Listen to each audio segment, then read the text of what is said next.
Welcome back to Balance While Blooming. We have another budget with me. This is for July, so this is the end of June into July, where we talk all things money, how we're going to save our money, sink our money, find new ways to make more income, pay off our debt, and realistically balance every area of your life through finances, mindset, productivity, and so much more. Join our community if you want more than just budgeting, you want more than mindset, you want to be productive, and you want to balance every area to bloom into that person that you want to be. That is our goal here. But today we are talking about our budget. We are talking about our income, our bills and expenses, our debt, and our sinking funds and spending funds. This is an updated template sharing all the ways that I balance my budget and how you can too. If you have been here before, you will see we separated the sinking and spending funds, and now we can realistically see how much we're actually saving versus spending, really focusing on what we want to save first, then use the remainder to spend, and just realistically trying to get ahead on all of our financial goals. So let's jump into our budget. Things first is we have to talk about what this budget is going to be. So if you didn't see our June closeout, that ended on the 21st. So this is going to be June 22nd through July 26th. So it's going to be a bit more than a full month, but that's okay. That also means we are going to have a 5th paycheck for my husband and a 3rd paycheck for me. And we're going to get a little bit of extra rent this month. And then here we have car debt. So this can be car debt, school loan debt, credit card debt, anything like that. Then we will save what we are sinking for and spending for this month until we get to that category. So as always, we are a family of 3. So it's my husband, me, and my stepson. We have a house of 6, so we have 3 tenants. One is my mother-in-law, which we do feed with groceries. Then we have my brother-in-law and his girlfriend. They buy their own groceries, but we do any of the laundry detergent, paper towels, all of those essentials, toilet paper, all of that, medicines, anything that is outside of the realm of regular food. So our grocery bill will be higher than most people's. That also means that we have a good balance of out where we are at financially, and never judge your budget compared to ours. We make decent incomes, and as a mid-income family who's zero-based budgets, we realistically find that balance within by tracking our expenses, tracking what we've done. I track every single penny that comes in and out of our accounts, and you can do that too. But realistically, as long as you estimate where you're going to be and try to stay within that budget, you can live your life financially as well.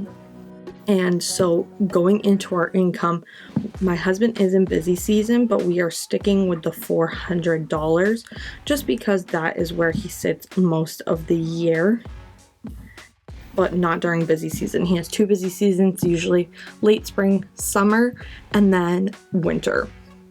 And then for me, I make a bit more than this, but we have been finding that $1,700 is a good number for us to sit at. For his slower months, we may drop that down a little bit just to be able to live within our means and zero-based budget the way we need to. Mother-in-law pays $400 rent, and our other tenants are going to be paying $1,000 this month. So let's add up our income, which is what we are going, whatever this total is going to break down everything else where we get to spend and where we get to save.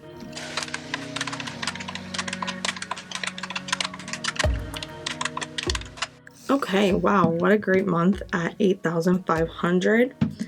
That's not a terrible month for us. Those extra paychecks definitely help for sure. Now let's go right into our bills and expenses. This is a category that you should to realistically put all of your needs. Of course, we have some wants in here, so figuring out your bills and expenses is so important. For us, we pay $1,400 for rent. We have a water bill this month. It comes out quarterly. It's going to be about $100. Our internet is $115. Our phone is always $35. We pay $500 to our landlord for utilities. We are trying to cut back on our grocery spending because we did such a big haul last month. Check out my June closeout. You will see we spent way over our normal $1,000. So we want to cut back a little bit this month. We want to do $35 for our gym, which is always that way. And then $300 has been doing us well for gas. We never really go over so far since we've been doing that. We do have some health insurance bills to pay. And our subscriptions are a bit high, but we needed a lot of things from our subscriptions this month, and I couldn't skip a bunch of them, so we are going to have the full $200. Now, if you are new here, we typically, our bills and expenses stay between $3,500 and $4,500, so let's figure out where we are at.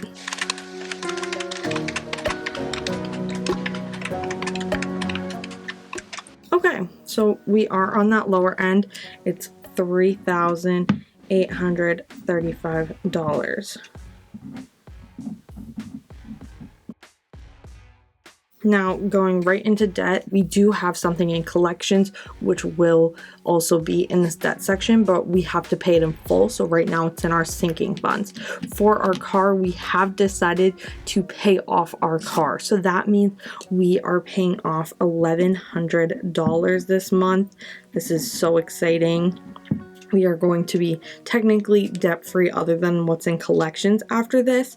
And so $1,100 towards our car will completely pay it off. We will have a tight front end of the month as we want to pay this as soon as possible and not pay much interest. So it will be a bit more than this, just with per diems, closing out the loan, everything like that. But right now it's about $1,100 that we are budgeting. We do know it could be a bit more. So excited about that. Now let's figure out what we are sinking this month. This will be everything that we are saving and then how much we have for our spending funds. Let's figure that out. If you watched our July reset, you know that our sinking funds should be $3,000. We have decided as a family that this $1,100 is going to be a part of that, as some of that would be what we were saving to pay off. So of course, we want to figure out the categories that we are saving. So we have our debt, our home, health and dental. My husband and I have very big dental bills coming up. I'm getting my wisdom teeth removed. I'm going back to the dentist for the first time in 7 years. My husband just started going back last year. He has a lot of work that he still needs to be done, but dental insurance stinks. So that's that. And then other is either going to go into one of these categories if we feel need fit, or to our emergency fund. We do have our emergency fund at $5,000 right now. We do want to get that back up to at least $10,000. Will that happen by the end of 2024? We hope. Is it necessary? No, because we do have that buffer and we have debt. So figuring those out is really important for us. So for our basic old car debt is going to be $500. We try to save $250 per my paycheck, so that would be $750 this month because I get 3 paychecks. If we can put in more than that, great. Realistically, to stay on track, we need about $600 a month. Health and dental is going to be a big one. We want to make sure that we have a buffer to pull from when we have those big payments coming in. And then other will be about $300. Hopefully that leaves us enough to spend with and realistically kind of keep ourselves at a budget for our spending, as we've been spending a lot lately. So let's figure out how much we are sinking. $2,250. Not bad at all. That is great, because we want to save $3,000.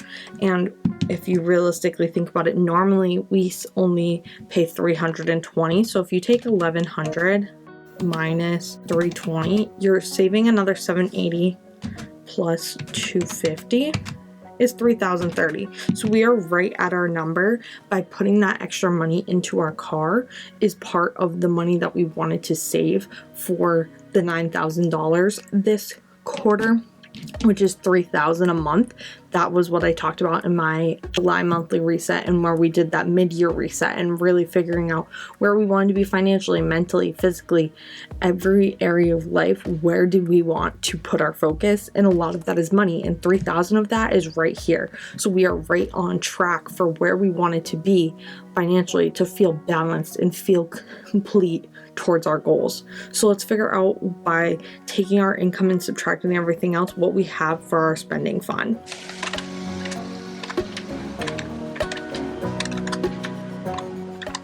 Okay, not bad for spending, to be honest. We have $1,315. What does that do? That gets us to zero.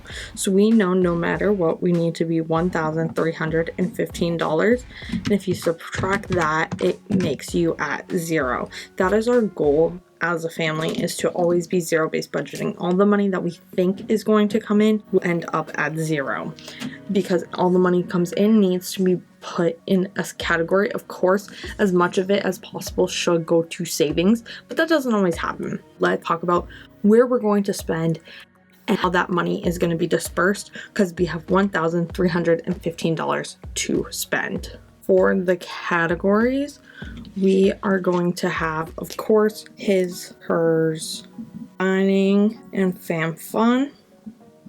Then, of course, you always need an other or miscellaneous category when it just doesn't fit into one of those. And then birthdays, we are going away near my birthday, and we've just booked it, and it's 50% now, 50% of it later. That is for mine and my husband's birthday. It's a combined gift. It is very expensive. It's about $1,500. It's a week away, and I'm so excited about it. But that is, as I said, already booked, and that was about $700 that we have coming out this month. So that's 1,315 minus 700 leaves us with $615. I think for other miscellaneous, you always need about 200. So let's just close out that $15. So $215. And that leaves us with only 400 for his, hers, dine out, and fam fun. That gets us to our zero. This is our budget. Will we always stay within these means? I don't know. As I said, it's my husband's busy month. We know that we will be getting more money. Our main goal is to save as much as possible, make sure that we can pay our bills and expenses. And if we spend a little bit more, that's okay. But we know that we need to stay within these means, especially at the beginning of the month. Try not to spend more than 1/4 of that money, because we have so many bigger goals. Of course, any extra money that we can save, great. And we are going to realistically try to eat at home more. We are going to try to really do free date nights. We are going to try to find a way to balance where we're not always spending money. Try to figure out activities that are free. Find ways to hang out as a family, go to parks, go outside, go to the beach. We have kayaks, we have boats, we have so many things that we can do for limited funds that are still really fun for us. We can also go to activities, we can do things around the town. We don't always need to go out for dinner. So figuring out those ways that works for you and your family, finding that balance, finding a way to still enjoy your life. Make sure that if you know what your income is, how you are realistically spending it, saving it, and working towards your financial goals. We are just one family. We are just two people talking about our finances, our budget. Of course, we do not share every penny with you guys. There are things throughout the month that I do change. I will be realistic and open about that, especially lately as we have more money in our accounts and we've moved them. Now our accounts are very low. Certain things like that. When we move money from savings, we want to show you that reality of, hey, we did move this for that, or whatever it may be. And I want you to remember that saving your money, spending your money, and realistically figuring out the best ways that work for you is what's going to matter. So don't compare yourself to day one. I am just showing you how I do ours as not only inspiration, but to help you get a balanced life, balanced budget. And as always, join this community over here. I do not talk any money over on Instagram. It's more mindset, figuring out the ways to achieve your goals and become the person that you want to be. So feel free to follow me over there. And as always, I will continue sharing my budget with you. This is just ours. Don't compare yourself. Know that you are going to be on day 1, day 100, or 1000. It does not matter. This is a year in for us. We are over a year of budgeting. We know how to budget. We know how money ebbs and flows, and we pretty much stay as close on budget as possible. Keep blooming, keep balancing, and I will see you guys soon. Bye, guys.